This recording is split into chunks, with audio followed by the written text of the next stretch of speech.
So children, we have completed the lesson part of our food, and now we'll do the exercise part of this lesson. Okay.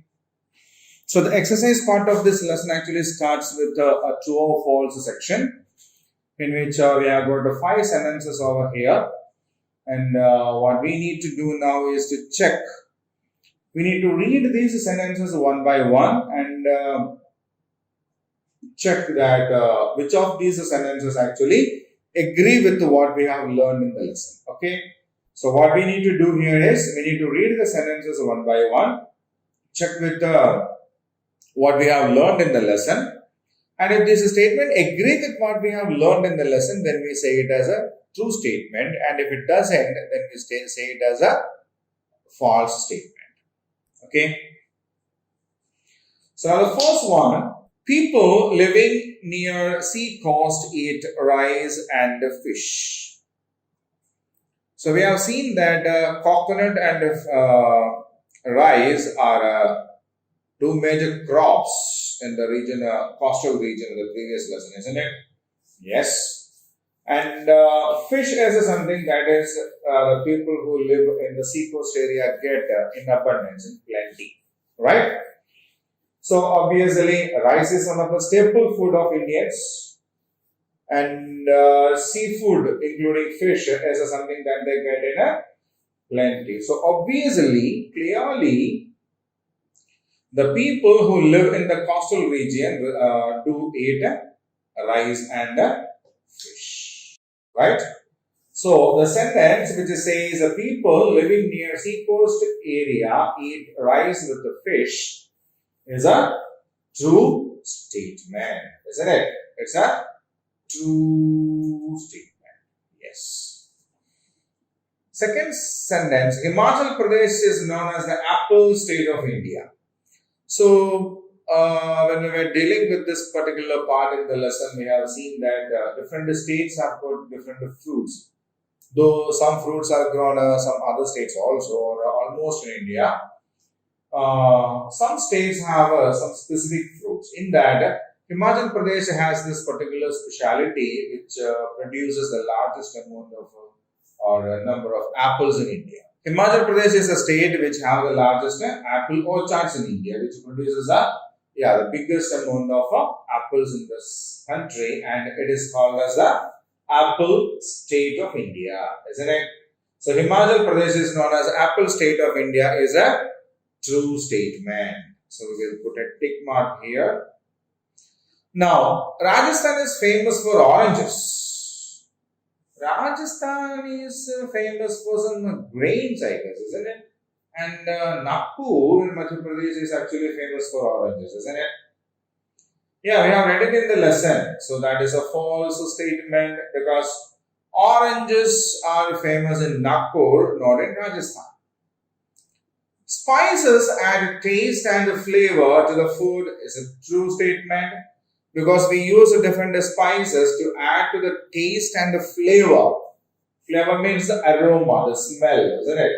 Yeah, so by adding spices, we make the food more tastier and add to its flavor. People who eat meat are called vegetarians. People who do not eat meat are called vegetarians, isn't it? They eat rice, vegetables, and the fruits and other plant-based items, right? And we use the word non-vegetarians for the people who, along with this rice, pulses, grams, vegetables, and the fruits, they eat egg, meat, and flesh also. Right? Okay, so those people are known as non-vegetarians and they are not called vegetarians. So they're the statement which says people who eat meat are called vegetarians is a false one. Okay, so we will check these sentences once again. People living near sea coast eat rice with the fish is a true statement because rice is one of the staple food of the Indians, and the seacoast area, the people get the fish in abundance. So they eat rice with the fish. Himachal Pradesh is known as the apple state of India also is a true statement because Himachal Pradesh produces the largest number of apples in India. Right? Fine. The next one, Rajasthan is famous for oranges is a wrong statement because oranges are famous in Nagpur, not in Rajasthan. Next, spices add taste and flavor to the food is a true statement because we add spices to the food to make it more tastier and have a better aroma. Aroma means a smell. People who eat meat are called vegetarians is a wrong statement because the people who eat meat are called non-vegetarians, right? Okay. So now we have read all the 5 sentences here. We've completed the task also. Now I'll keep the screen the same for another minute for you so that you can read them yourself carefully.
Okay.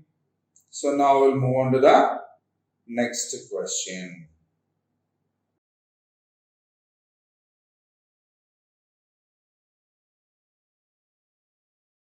Fill in the blanks with appropriate words. Look up for the clues. So here we have 6 sentences with 1 blank minimum each, right? Total we have 7 blanks. So there is a drag and drop box which is also considered as a clue box where we have the options, right? So what we need to do now is we need to read the sentences, check in the drag and drop box and pick the correct answer with which we can complete these sentences, right? So we need to read the sentences given there with the blanks, check in the drag and drop box or the clue box, and when we come across the right answers, we need to drag and drop them in the blanks so that the sentence will become a complete one, right? So now the first sentence, dash and dash are the most commonly eaten food grains in India. Dash and dash are the most commonly eaten food grains in India. So, right, wheat, rice. Wheat and rice are the most commonly eaten food grains in India. People in the coastal areas eat rice with the fish, right? Jowar and bajra are popular in the state of Rajasthan. So Rajasthan is famous for jowar and bajra. Dash is famous for spices. Kerala is famous for spices, yes. Rasagulla and Sandesh are the most famous sweets for no other place but West Bengal. Cereals and pulses make the basic diet of Indians, right? So wheat and rice are the most commonly eaten food grains in India. People in coastal areas eat rice with the fish. Jowar and bajra are popular in the states of Rajasthan. Kerala is famous for spices. Rasagulla and Sandesh are famous sweets of West Bengal. Cereals and pulses make the basic diet of Indians. Okay. So now I'll keep the screen the same for another minute so that you can Yeah, read them yourself.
Fine, children. Now we'll move on to the next one.